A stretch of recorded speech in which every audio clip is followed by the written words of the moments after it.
yang harus kita demonstrasikan dan harus dikuasai oleh mahasiswa. Yang pertama adalah terkait dengan pemeriksaan fisik pada ibu kelas. Yang kedua adalah konseling teknik numisi yang benar. Yang ketiga adalah pelaksanaan perlindungan ASI. Dan yang terakhir adalah semangat.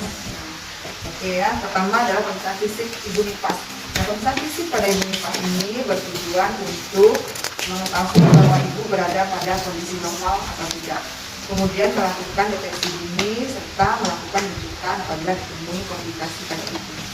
Nah, di sini memang pemeriksaan pada ibu nifas ini simple, sederhana, tapi ini sangat penting sekali dilakukan. Kenapa?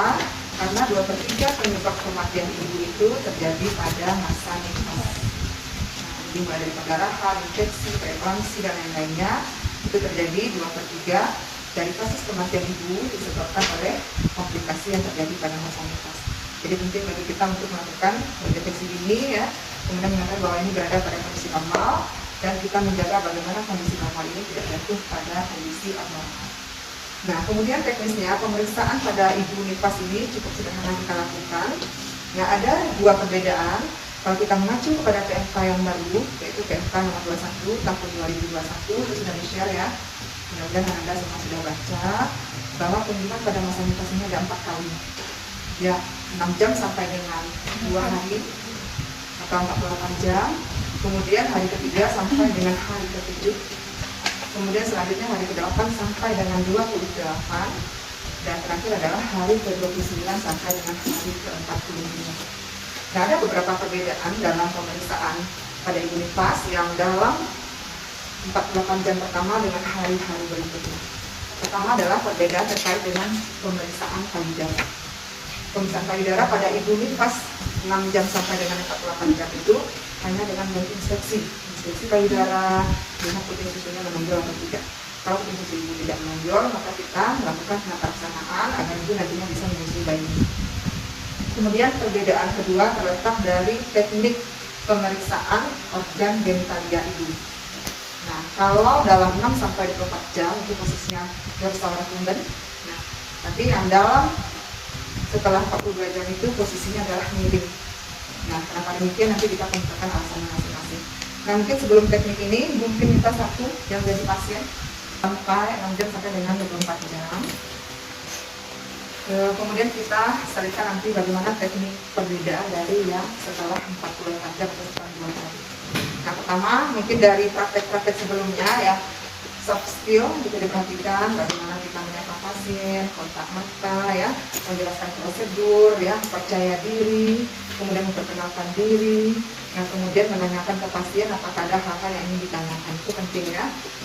Kita lakukan tekniknya dalam soft skill, kita menunjukkan keterampilan klinik. Nah, baru nanti hard skill. Nah, jadi hard skill yang pertama, ibu perkenalkan, saya Bidan Dewi, akan melakukan pemeriksaan pada ibu. Boleh tahu namanya siapa? Ibu Adinda. Ibu Adinda. Nah, jadi pasiennya Ibu Adinda. Nah, kalau ibunya praktis dengan kita, tentu kita tidak nanya lagi nama pasiennya ya. Nah, begitu juga waktu kita ngumpulin data, kan ada format pengumpulan data ya. Format pengumpulan data itu tidak semua data harus kita tanyakan ke ibu. Kalau dia praktis dengan kita, ANC dengan kita tinggal memasukkan data yang sudah kita punya sesuai dengan yang ada terkena di buku kita. Yang kita masukkan baru adalah dari riwayat persalinannya, kemudian baru hasil pemeriksaan kita. Pas ya. Dan kita misalkan ini kita memeriksa ibunya setelah 24 jam atau hari kedua pada ibu Dinda. Nah, pertama apa kita lakukan ya? Pertama sambil kita berkomunikasi, yang perlu kita lihat adalah tingkat energi ibu dan emosi ibu. Nah, kita tanyakan bagaimana emosi ibu, bagaimana tingkat energi, bukan seperti itu ya. Kalau kita mau lihat tingkat energi ibu, kita tanyakan, ibu sudah makan, Bu Dinda? Sudah, habis porsinya. Nah, habis porsinya. Kemudian sudah bisa tidur Bu Dinda? Sudah bisa jalan turun dari tempat tidur? Belum, nanti dalam 24 jam ini dari kemarin ibu belum ada turun dari tempat tidur. Nah, berarti tingkat energi ibunya sedang ya. Ibunya sudah bisa duduk, sudah makan, tapi belum turun dari tempat tidur. Nah, sekarang 24 jam itu sudah turun dari tempat tidur ibu ya. 6 jam pertama saja ibu sudah dibolehkan turun dari tempat tidur ya, dengan dibantu. Nah, kemudian bagaimana kita mengkaji tingkat emosi ibu? Tingkat emosi ibu kita menilai dari bagaimana penerimaannya terhadap bayi. Nah, Bu Dinda udah menyusui? Ada lancar? Ada hambatan atau terganggu ibu dalam menyusui, ada kesulitan? ibunya sudah ini ya menerima bayinya, sudah bisa menyusui. Nah setelah itu apa yang kita lakukan? Otomatis kita setiap melakukan tindakan cuci tangan wajib, ya cuci tangan dengan 6 langkah. Kemudian langkah kita pertama kita jelaskan apa yang mau kita lakukan.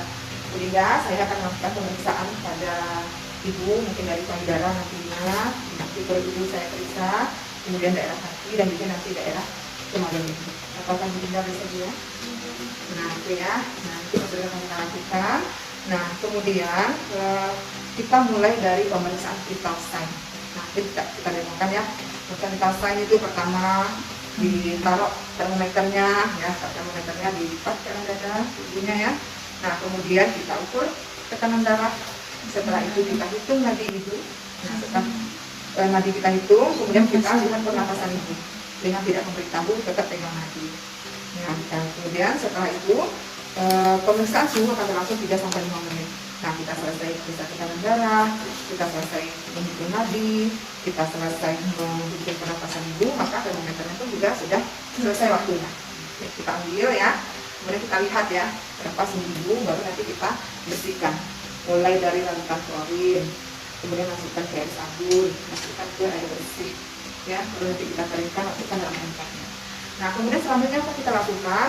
Kita melakukan pemeriksaan secara sistematis ya dari ujung rambut ke ujung kaki ya. Tekniknya adalah kita melakukan dari bagian tubuh terjauh dari pemeriksa dulu. Nah, kemudian kalau penyuntikan segala macam kan kita sudah punya datanya waktu bersalin ya, baru 24 jam. Jadi kita tidak lakukan pemeriksaan itu. Kita pertama adalah pemeriksaan payudara ya. Nah, maaf ya Bunda. Nah, ini pemeriksaan payudara kalau 6 jam sampai dengan 48 jam cukup dengan melihat ya, melihat bagaimana kondisi payudara kiri, payudara kanan, kemudian dilihat puting susunya ya, puting susunya menonjol. Kalau yang ini ya berarti ini tidak ada masalah nantinya untuk menyusui. Nah tapi kalau puting susunya datar, puting susunya berkurang, ini kita harus melakukan pelaksanaan. Idealnya pada waktu ANC ini sudah kita ketahui ya, makanya perlu continuity of care. Hasil kesenambungan itu mulai dari hamil, bersalin, nifas itu dengan bidang. Kalaupun nantinya dia referral system dengan tenaga kesehatan lainnya, tidak dengan kita, tapi catatan dokumentasi asuhannya bisa menjadi pedoman bagi kita untuk melanjutkan asuhan pada ibu nifas tersebut. Nah, jadi continuity of care itu dilakukan oleh 1 orang tenaga kesehatan atau lebih. Yang jelas proses asuhannya bisa kita lihat rekam jejaknya. Nah, ini hanya melihat. Nah, tapi apabila pemeriksaan ini sudah hari ketiga dan selanjutnya, kita perlu melakukan palpasi ya. Kemudian kita periksa asinya ya. Nah, di sini teknik melakukan palpasi ini adalah kita memastikan bahwa tidak ada permukaan dari payudara ini yang terlewat sama kita pada waktu pemeriksaan. Nah, biasakan memeriksa dari bagian yang terjauh ya. Kalau harinya sudah hari ketiga, nah, kita tangan kiri kita di sini tangan kanan kita, ini kita tekan, ini kita tekan. Jadi kalau ada muka, dia bisa teraba oleh tangan kita yang ini. Lanjut, nah, lanjut. Nah, kemudian lanjutkan ke sini. Nah, oke ya. Ini ternyata tidak ada benjolan pada payudara ibu Dinda. Yang kita khawatirkan adalah terjadinya bendungan ASI. Nah, kemudian kita pastikan ya ASI ibunya bisa keluar dengan lancar. Nah, untuk mengecek ASI ibu, jangan puting susunya yang pencet ya. Tapi ini adalah gudang penyimpanan ASI yang dekat areola. Nah, ini yang kita tekan ke bawah. Agak, kemudian kita pencet dia akan keluar. Ibu tidak akan merasakan nyeri. Tapi kalau ini kita pencet, ibu nyeri, ASI-nya tidak keluar. Nah, karena kita sudah belajar ya di anatomi ya. Anatomi dan fisiologi. Ini adalah tempat penyimpanan ASI. Nah, ketika bayi menghisap, nah puting susu apa nih harus masuk ke dalam mulut bayi semua beserta dengan areola lain semua permukaan ya. Kenapa? Kalau hanya ini ASI-nya tidak terasa keluar, puting susu itu bisa lecet. Bayinya kesal, ASI-nya tidak ada, dia menghisap lebih keras, nah lebih kuat sehingga nanti bisa lecet. Jadi kalau teknik menyusui yang benar nantinya masuk sampai ke areola. Nah, ketika bayi menghisap, nah maka akan muncul refleks oksitosin. Nah, refleks oksitosin ini berfungsi untuk mengeluarkan ASI sehingga masuk ke mulut bayi. Nah, oksitosin juga memberikan umpan balik ke uterus ibu. Uterus akan berkontraksi sehingga bisa mengurangi perdarahan. Nah, kontraksinya lebih bagus. Nah, itu fungsi oksitosin. Nah, ketika bayi menghisap, oksitosin dikeluarkan, maka ketika persediaan ASI di sekitar areola ini habis atau berkurang, maka akan dikirim rangsangan ke hipotalamus untuk memproduksi hormon prolaktin. Nah, hormon prolaktin ini akan berfungsi untuk memproduksi ASI. Nah, sehingga kalau kosong di sini dia terbentuk baru. Nah, makanya kualitas ASI juga ditentukan oleh durasi atau lamanya bayi menyusui. Kalau pertama kali bayi menghisap itu warnanya lebih encer, ya, warnanya lebih putih ya. Kemudian konsistensinya lebih encer. Nah, kemudian ketika bayi terus menghisap durasi menyusui lama, maka akan diproduksi ASI baru. Nah, itu warnanya akan semakin kental ya, lebih putih. Kemudian asam aminonya lebih banyak, kemudian asam folatnya lebih banyak, lemaknya lebih banyak, dan rasanya lebih enak. Nah, makanya sering kita temui ya ada yang menyusui punya animo payudara kanan itu nasi, payudara kiri itu air. Padahal bukan begitu. Ini terjadi karena ibunya sering menyusui hanya di satu payudara saja. Nah, sehingga ketika ini kosong, dalam keadaan besar itu keluar ASI yang baru. Semakin lama ASI itu rasanya semakin enak karena lemaknya juga lebih tinggi, lebih bagus ya. Lemak itu kan bikin makanan enak ya. Nah, kemudian bayinya menyusui di kiri. Nah, panas. Kenapa? Karena air yang keluar yang pertama itu. Ya, air ya. Yang hanya yang tersimpan saja.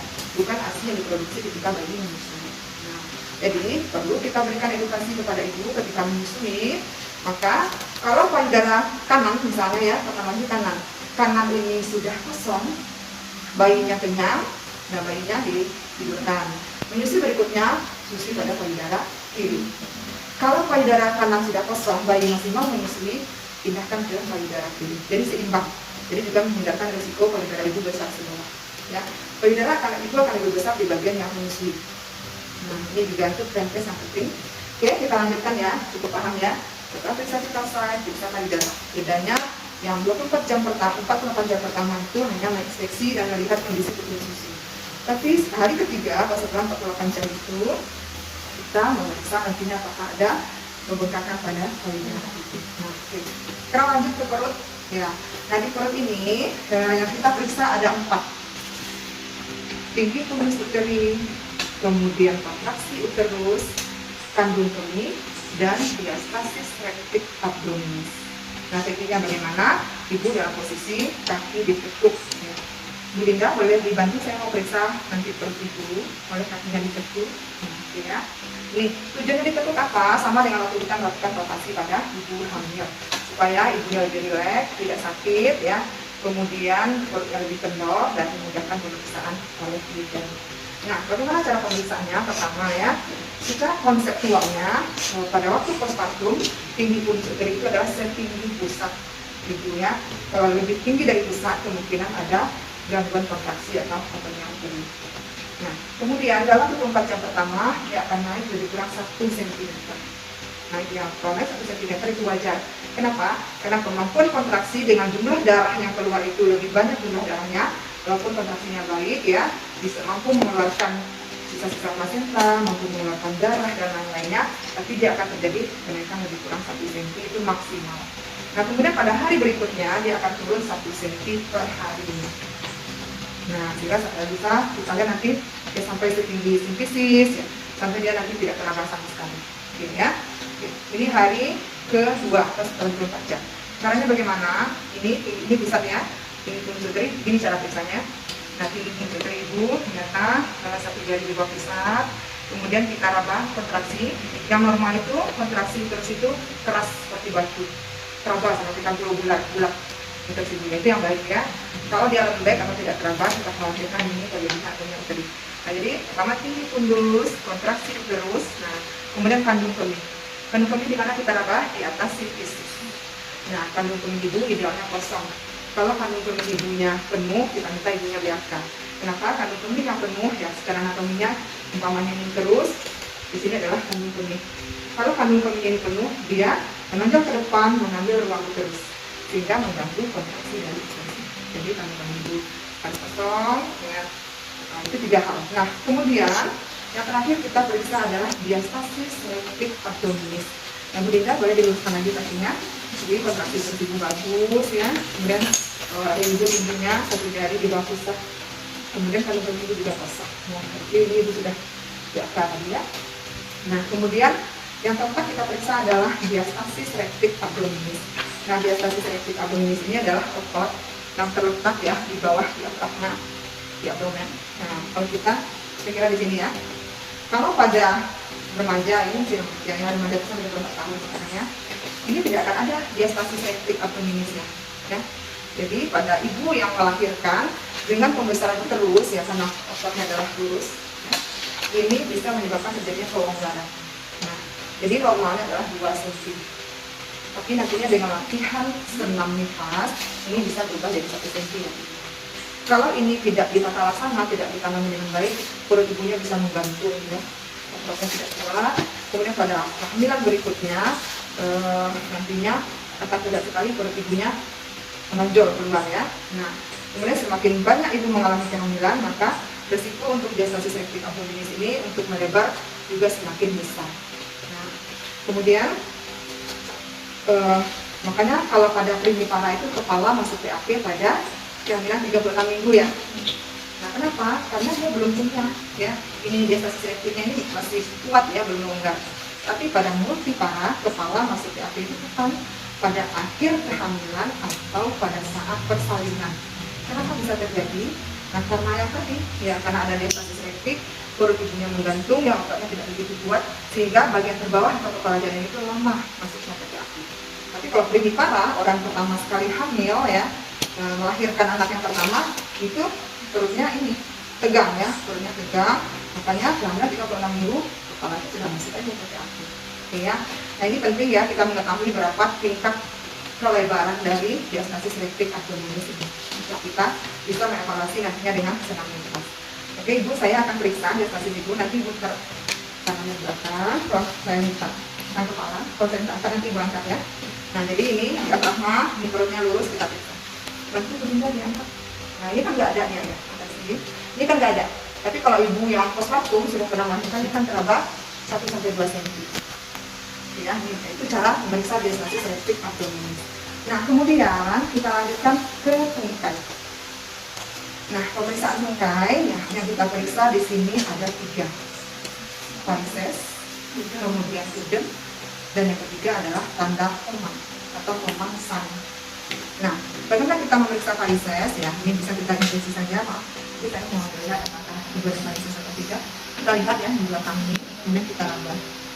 Nah, bisa juga terkena varises itu bisa sampai ke bagian paha. Nah, biasakan bekerja dari yang terjauh. Nanti saya lihat juga yang sebelah sini. Nah, ini juga tidak ada varises, misalnya ya. Oke. Nah, selanjutnya kita periksa udem. Ya. Nah, udemnya kita periksa. Pertama kita lakukan di pretibia. Apa itu pretibia? Ini ostibia atau kalau bahasa awamnya tulang kering. Nah, pre-nya berada di sini. Ini kita tekan. Nah, kalau yang udem itu dia ketika kita tekan dia masuk ke dalam langsung kembali. Kemudian di mana lagi? Di mata kaki. Di mata kaki ini apa? Pemeriksaan ini untuk mendeteksi adanya tanda dan gejala yang mencurigai ke arah tromboflebitis. Tromboflebitis ini apa? Sumbatan yang terjadi pada vena. Nah, tromboflebitis ini bisa berbahaya bagi ibu ya. Ini terjadi sumbatan, bisa menyebabkan peradangan dan juga bisa menyebabkan emboli. Nah, tromboflebitis ini terjadi sumbatan pada vena, bisa disebabkan oleh faktor yang bergerak adalah faktor umur. Nah, kemudian faktor kurangnya aktivitas. Yang ketiga adalah faktor varises. Jadi ibu yang varises memiliki risiko yang lebih tinggi untuk terjadi tromboflebitis. Kemudian juga ada faktor keturunan. Nah, tromboflebitis ini akan diindikasikan dengan tanda dan gejala nyeri pada tungkai dan pada lipat paha. Nah, ini perlu kita detek. Bagaimana caranya? Cara pertama, tangan kita diletakkan di atas ostibia, kemudian ini kita dorong ke atas. Itu bisa ya, saya dorong ke atas. Ada rasa nyeri di betis ibu? Nah, tidak ya, berarti pemansainya tidak ada. Nah, ini ya. Satu lagi saya coba ya bu ya, coba tangan ibu ya. Ada nyeri di betis. Saya akan ngangkat kaki ibu ke arah perut ibu nanti ya. Nah, caranya bagaimana? Ini dipegang ya. Ini taruh tangan kita di bawah. Nah, angkat ke atas, pindahkan tangan ke sini. Bu, ada rasa nyeri di lipat paha enggak? Tidak. Kita kembalikan lagi ya. Oke. Ini caranya ya. Yang kedua, begitu juga. Pegang ini, taruh ini di bawah, angkat, pindah tangan kita ke sini, dorong. Bu Dinda, ada rasa nyeri enggak di lipat paha? Oke ya, berarti tanda komannya sudah ada. Ya, ini sudah selesai pemeriksaan vital sign, payudara, perut, kemudian tungkai. Nah, terakhir apa kita periksa? Pemeriksaan genital. Nah, kalau pemeriksaan genital yang 6 jam sampai dengan 48 jam ini adalah untuk menentukan jumlah perdarahan, warna perdarahan, sumber perdarahan, dan kondisi jahitan perineum apabila dijahit. Oke ya, Ibu boleh saya nanti periksa bagian kemaluan Ibu. Nah, Ibu tekuk kakinya ya. Boleh ditekuk. Nah, ya, umpamanya ini ya, ibunya sudah posisinya ini dibuka satunya dokter teman. Nah, kemudian kita pakai pamper. Oke. Nah, bagaimana caranya? Ini kita pakai pampernya. Pertama kita dekatkan alat-alat kita ada larutan klorin, kemudian ada kapas cebok. Kapas ceboknya nantinya tidak akan selalu digunakan. Kalau kita melihat bahwa organ genital ibu perlu dibersihkan, kita bersihkan. Kemudian kita menggunakan hair. Kemudian kita menggunakan cat nasa steril. Nah, handspun kita cukup masih bersih. Pertama kita pasang handspun terlebih dahulu.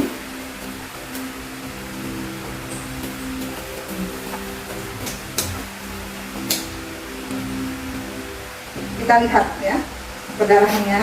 Nah, ini kalau hari kedua ini masih lumrah. Kita lihat ini perdarahannya juga tidak banyak ya. Normal untuk hari kedua. Kemudian yang keluar adalah merah segar. Kemudian kita lihat jahitan perineumnya juga bagus ya. Tidak ada yang lepas, tidak ada masalah. Nah, oke, ini selesai. Nah, ini kita kembalikan lagi alat-alat kita.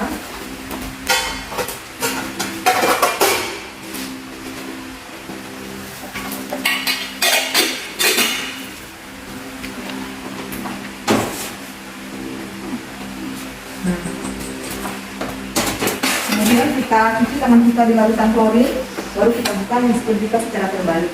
Oke ya, anggap ibu sudah pasang handspun yang baru. Kalau seandainya hari ketiga dan selanjutnya kita melakukan pemeriksaan dengan ibunya miring. Kenapa miring? Yang pertama ini penting untuk kita observasi bagaimana kondisi jahitan. Ya, penyembuhan perineumnya bagaimana? Kita cek tanda reda. Nanti kembali lagi ya tanda reda. Kemarin juga sudah kita catat. Ini mengindikasikan bagaimana proses penyembuhan dari perineum dan tidak tanda infeksi. Nah, kemudian kita lihat juga hemoroid. Kalau ibu mempunyai hemoroid, karena 98% ibu di Indonesia itu yang sudah melahirkan itu mengalami yang namanya hemoroid. Oke ya. Nah, kita lihat apakah ibu mengalami keluhan terganggu dengan hemoroid ini baru penanganan atau tidak. Di sini kita penting sekali menjaga ibu selama masa nifas supaya tidak mengalami konstipasi. Jadinya dengan santai keras, dengan menyerang, nantinya juga akan menimbulkan dampak yang baik. Ini kita miring. Saya kita lihat ya, pertama kan di sini penyembuhan perineumnya bagus ya. Kemudian ibunya ada sedikit hemoroid. Oke ya. Mungkin itu. Terima kasih Bu Dinda. Silakan beristirahat. Nah, kita cuci karena kita dilakukan klorin. Ini kita sekarang secara ibu bagaimana cara nyuci yang benar supaya ibu tidak ini lagi ya, tidak terjadi dominasi. Nah, jadi yang pertama kalau ibu di sini, ibu posisinya kalau posisi duduk, ibu harus ya, kakinya menatap, nah, kemudian ini ibunya tidak boleh membungkuk ini. Ya. Kalau ibunya membungkuk, nanti akan menimbulkan lebih sakit pada punggung, ya tidak nyaman. Ya. Nah, jadi ibunya tegak. Nah, ini juga nyaman biasakan posisi tegak. Nah, kemudian gimana cara megang bayi ibu? Cara megangnya begini. Ini satu tangan, kalau ibu mau menyusui dari darah kanan, pegang bokong, lagi. Nah, bayinya nggak boleh diputar begini kepalanya, tapi bayinya itu antara telinga sama tangan ini satu garis lurus kan ya, ada satu garis lurus, kemudian tempelkan perut bayi ke perut ibu, jadi posisi begini. Nah, bagaimana cara ibu menyusui? Ini dilengkung siku ibu ya, kepala bayi, pegang bokongnya, kemudian ini nempel. Nah, bagaimana cara ibu menyusui? Nah, 4 jari ibu taruh di bawah. Bayi darah, kemudian ini di atas. Nah, ibu tidak perlu memasukkan ke pintu itu ke mulut bayi, tapi ibu merangsang supaya bayi sendiri yang cari pintu. Caranya posisi ditempelkan ke pipi bayi di atas pipi. Nah, akan itu yang namanya apa? Refleks apa? Kuping. Itu refleks kuping. Dia akan mengangkat kuping susu. Nah, ketika kuping susu diletakkan oleh bayi, pastikan bahwa bibir bayi berada pada areola untuk semuanya. Nah, kemudian kalau bayi sudah menghisap, ini tidak perlu lagi dipegang, kita sana ke sini. Nah, datangnya ke sini. Kenapa? Karena anatominya dari bentuk dia di hidung, tempat keluarnya oksigen. Jangan khawatir bayi akan kesulitan bernapas, tidak. Dia akan melatih juga kita, dia nantinya bisa bernapas dengan baik ya. Nah kemudian selama menyusui, dibuat aja bayi, tatap wajah bayi, tatap matanya aja. Nah kemudian kalau bayi sudah kenyang atau tertidur tapi masih menghisap dan ibu ingin meletakkan bayi ibu, nah ada caranya untuk melepaskan hisapan bayi. Yang pertama, ibu bisa tekan dadu, bayi akan lepas dengan sendiri. Atau ibu masukkan pelindung ibu ke sudut bibir, dia akan lepas. Tapi kalau ibu paksakan ditarik, ya di situ nanti bisa ikut. Nah, itu ya, itu cara melepaskan hisapan bayi. Nah, kalau bayi payudara ibu terasa sudah kosong yang sebelah kanan, ibu ingin menyusui di sebelah kiri, langsung ibu pindahkan. Nah, sama caranya seperti yang tadi. Nah, ini berada di situ, ini satu garis lurus, pegang bokong bayi, letakkan jari di bawah payudara. Nah, ini kemudian sentuh pipi bayi, nanti bisa, nah lepaskan pegangan itu. Nah, kemudian ibu menyusui, tidak bayi. Tapi kalau nantinya di payudara kanan tadi bayi ibu udah tidur, rasa ada susu, nah kalau menyusui lagi, sebelah kiri ibu menyusui lagi. Jangan di kanan, supaya nanti seimbang, frekuensi ibu menyusui di kiri. Ini terakhir yang terpenting adalah menyedalakan bayi. Nah, menyedalakan bayi dari luar. Nah, kalau pegangan di tangan seperti ini, putar tangan kita ke sini, pegang bayi seperti ini. Kalau di sini ya, udah lewat sedikit dari bahu kita, kemudian tepuk. Sampai sendalkan. Atau cara kedua, ibu boleh begini kakinya, kemudian diputar. Nah, ini. Nanti bayi masih sendawa. Nah, jadi kalau sendawa, bayi tidak kembung, tidurnya enak ya, jantungnya tidak muntah. Ya, mungkin ibu berlian dicobakan. Nah, yang pertama, tadi ada yang ketinggalan ya, ketika sebelum menyusui, ASI ibu dipencet, ya, dipencet. Ibu wajib cuci tangan dulu, ASI ibu dipencet, kemudian dioleskan ke ujung susu.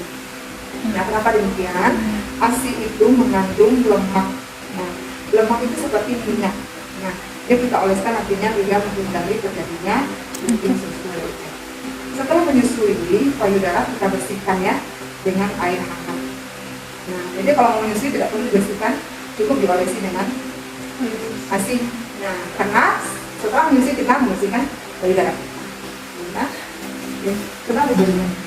Kalau ibunya relax, ibunya relax, katanya. Boleh masukkan jari kelingking atau dagu. Sebenarnya benar-benar dagu dulu. Tekan dagu ke bawah, dia melepaskan ASI. Nah, oke. Dan nanti saya lihat menyedalakan ASI. Menyedalakan ASI ini. Ke atas lagi, dari atas tutup. Nah, dagunya sedikit di atas bahu. Nah, ya. Tutup. Nah, oke. Lanjut, langsung cara kedua. Kembali, kembalikan. Gitu. Sebenarnya agak ekstrim juga kalau nah, ya gini, kesini muter.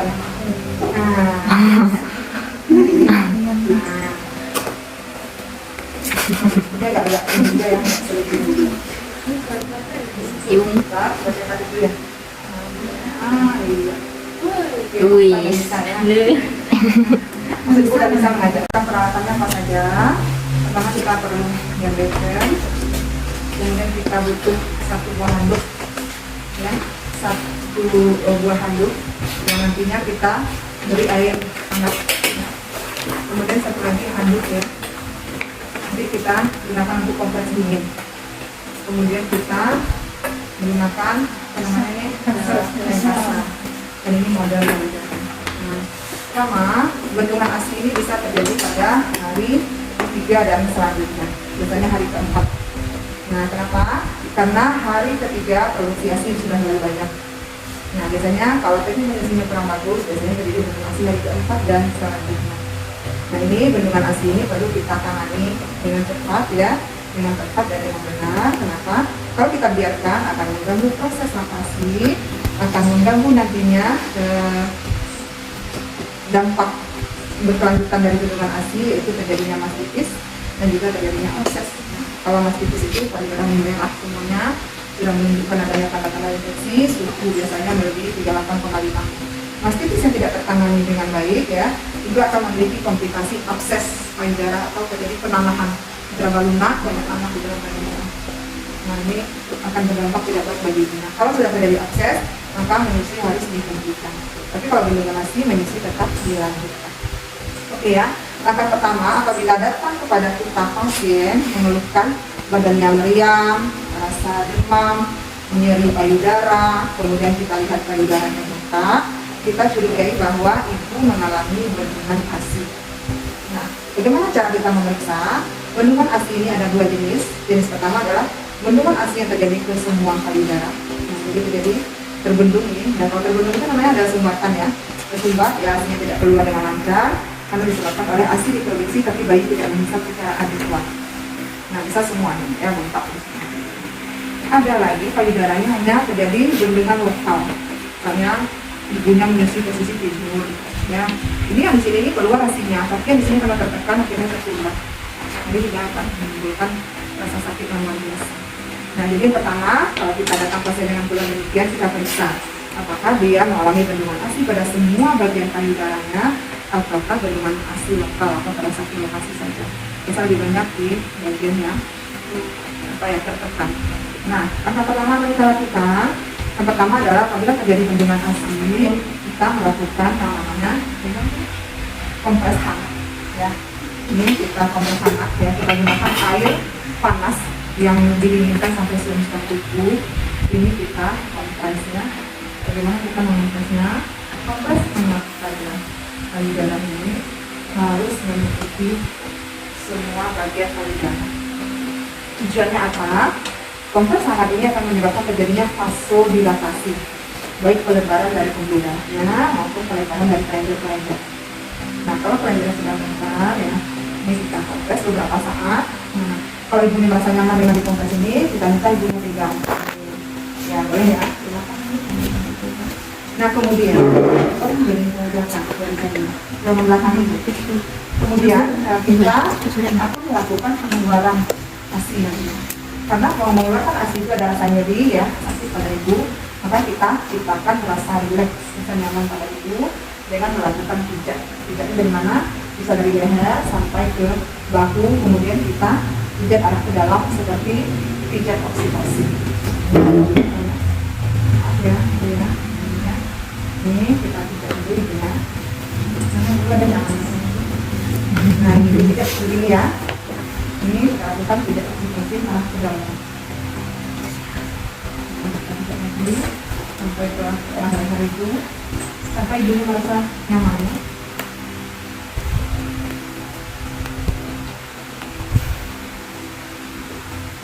Ini pijatnya bersungguh-sungguh ya.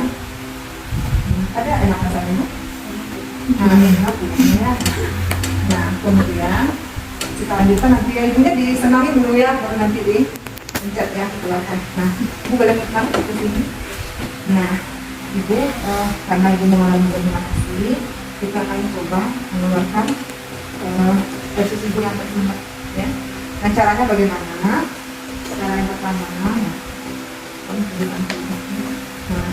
kita lakukan pengurutan dari badan payudara arah ke kuping susu.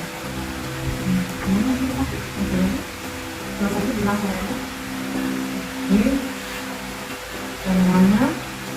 Ya, kita perhatikan ekspresi ibunya ya. Kalau sakit rasanya jangan kalau begini.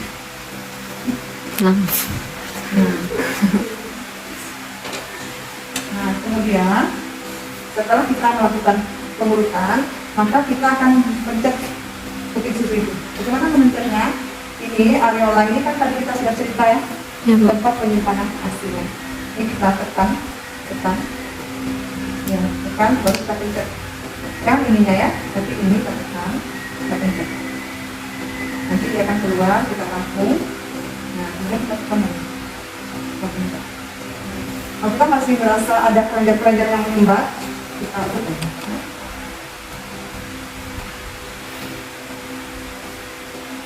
Nah, kemudian kita pencet lagi. Nah, kemudian kita angkat ASI yang keluar ini. Kita masukkan ke bagian, kemudian kita lakukan stimulasi pada kuping susu itu. Nah, ini tujuannya adalah supaya nantinya ada rangsangan produksi yang baru dan ini dikeluarkan. Yang menyumbat ya. Stimulasi pada kuping susu itu. Nah, setelah itu kita lakukan kompres ini. Untuk ini, jadi ibunya merasa nyaman ya dan rileks, intinya kalau kurang lebar.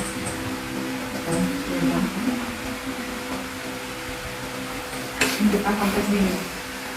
Nah, ini kita keringkan. Nah, ini kita sudah selesai ya melakukan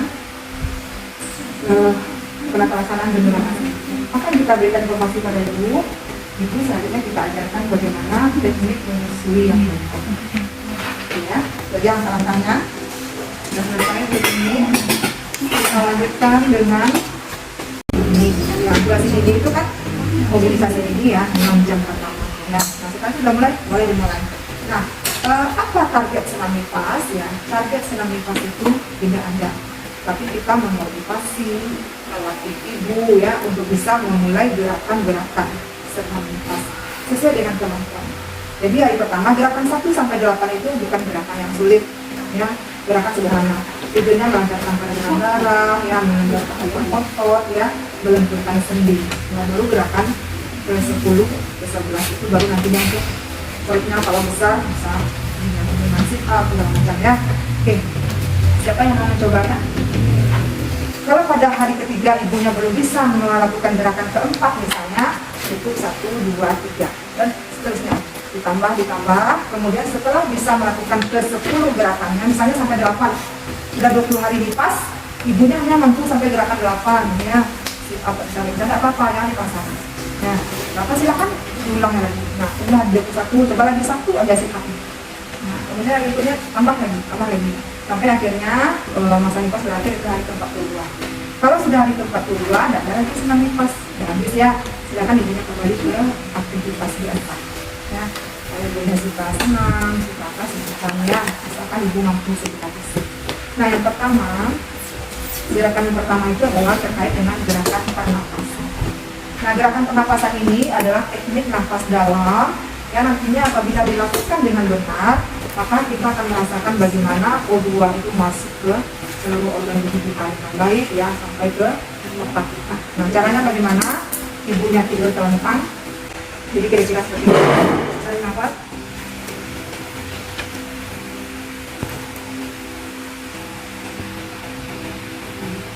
Nah, digunakan, terasa nggak? Ada terasa pertukaran O2 di otak kita? Ya. Oke, kita coba ya. Tarik nafas dalam, ibu tarik nafas dalam ya. Kemudian sampai di dada, tahan, dorong ke perut, besarkan perutnya. Besarkan, belum besar lagi perutnya. Oke, tahan, kemudian keluarkan pelan-pelan oleh mulut, jangan ada yang bocor. Nah, keluar pelan-pelan, melalui mulut saja boleh keluar. Nah, oke. 2, lagi. Nafas dalam, besarkan perutnya, kembangkan perutnya, keluarkan pelan-pelan melalui mulut. Oke, itu latihan pertama setelah 6 jam ya. Kalau ibunya belum siap, masih kebingungan, masih apa, jangan dipaksakan. Mungkin besok ya, mungkin besok. Oke, itu dilakukan 8 kali. Yang kedua, ibu tidur telentang, tangan direntangkan, kembali satu tangan di depan dada, lakukan bergantian. Seperti ini. 1, 2, 3, 4, 5, 6, 7, 8. Dah, rasanya nggak sulit ibu nifas ya. Tapi itu bagus sekali untuk ini ya, sendi bahunya ya. Karena selama kehamilan itu menopang perut ya, membawa perut yang besar ya. Jadi ininya enak. Ya, juga nanti akan membantu ya kekuatan untuk menyusui. Kemudian yang ketiga, ibu tidur telentang, kedua kaki ditekuk, kemudian panggul diangkat lakukan gerakan hitungan. Berkali kemudian tadi. Oke, nah, tangannya lurus ya, lurus ke bawah, angkat pinggul. Pinggul ke atas. Ya, angkat bukan. Kakinya tetap menapak, angkat pinggul. Nah, iya. Nah, sambil melakukan kegel. Nah, biasanya kalau ibu nifas kan sulit ya, kegel ya. Jangan terlalu tinggi. Kegel itu seperti menahan di akar. Coba, itu yang 1. Angkat bokongnya. Terus 2. Ambil kegel ya, seperti menahan di akar. Turun. 3. Tuh. Oke, ini dilakukan 8 kali. Nanti latihannya sampai bisa ya. Kalau kita nggak bisa, gunakan mengajarkan ke ibu ya. Kemudian langkah keempat lagi ya. Ibu tidur telentang, kedua kaki ditekuk, letakkan tangan di atas perut, kemudian angkat panggul dan kepala secara bersamaan. Oke, taruh satu tangan di perut. Nah, sekarang yang jadi tangan adalah telapak kaki dan punggung. Bokong atau panggul dan kepala diangkat bersamaan. Oke. Nah, angkat bersamaan. Ya, angkat bersamaan. Bukan. Oh, yang menampak itu punggung. Jadi bokong dengan kepalanya diangkat. Tadi kan bokong aja turun, sekarang tambah kepala. Yang menampak itu Ayo. Bokong dulu. Angkat kepala. Ya gitu turun. Satu. Angkat. Ya. Itu gerakannya memang apa ya, lucu kesannya, tapi itu sangat membantu ibu. 3. Lanjut 4. Nah, sambil egal ya. 5. Lanjut 6. Oke, sampai 8 ya. Oke. Itu adalah gerakan keempat. Nah, kemudian gerakan kelima ini 2 kali belakang. Jadi ibu tidur terentang, kemudian tekuk kaki secara bergantian sambil diinjek. Jadi gini kakinya. Ini bapak kaki, diginikan. Ini dari lurus. lurus. Nah, lurus dulu. Nah, kemudian angkat lagi. Ah ya. Oke, satu kayak gitu, satu, ulang lagi. Satu, gantian. 2, lurus dulu kakinya. 2, nah gantian. Kayak orang mencuri ya, seperti di ya, orang mencuri dia ya. Tidak terlalu menampak ya, ujung kaki. 5, oke, bagus. Satu lagi. 6, 7, lagi 8, hanya 2 kali 8 ya. Oke, kita lanjut. Ini lututnya, dari depan, dari depan. Ah ya, ah, bawa ke arah dada. Angkat kepala sambil diangkat kepala. 1, tekan, turun, Iya. turun dulu, turun ke bawah nanti dia bergantian. Kaki sebelahnya.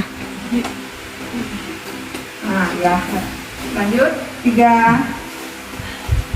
Nah ya, lanjut 4. Lagi 5. Lagi 6. Oke, sampai 2 kali gerakannya. Oke, itu adalah gerakan kaki diangkat setinggi 45 derajat. Gerakan engsel kaki, fleksi dan ekstensi dilakukan secara bergantian. Oke ya, 45 derajat tahu lah ya. Nih, angkat dulu 45 derajat. Ini kan 90 derajat nih, ini kakinya. Ini ya.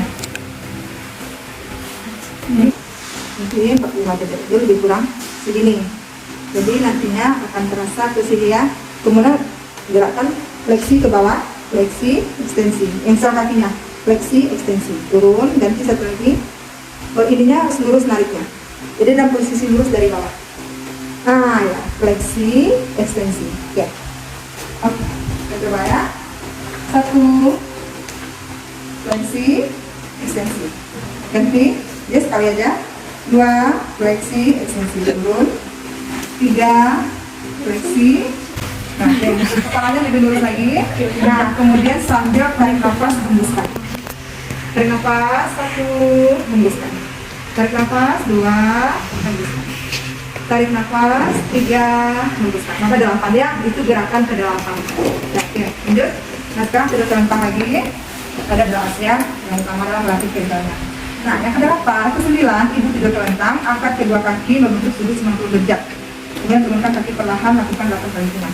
Jadi kedua kaki diangkat serentak sampai lurus. Nah, kemudian turunkan perlahan-lahan. Nah, ini untuk otot perut ibu lagi. Semakin lama ibu mampu menurunkan, semakin bagus otot perutnya nanti. Ulang lagi. Jadi, angkat 2, turunkan pelan-pelan. Oke, nah kita ibunya 1 sanggup bu. Nah, udah 1 dulu, besok ulang lagi gerakan 1 sampai 8, tambah coba 2 lagi ya bu ya. Coba 2 sampai dia 68. Nah, kemudian terakhir adalah sit up. Oke, kepala di belakang, tangan di belakang kepala. Nah, ini angkat. Nah, sampai bisa duduk ya, bukan jadi bengok ya. Oke, itu sit up 8 kali. Oke ya, itu adalah gerakan senam nafas yang sederhana, tapi sangat bermanfaat sekali untuk menentukan sendi, menguatkan otot, melancarkan gerakan rahim ya, dan memperbaiki fungsi pernafasan.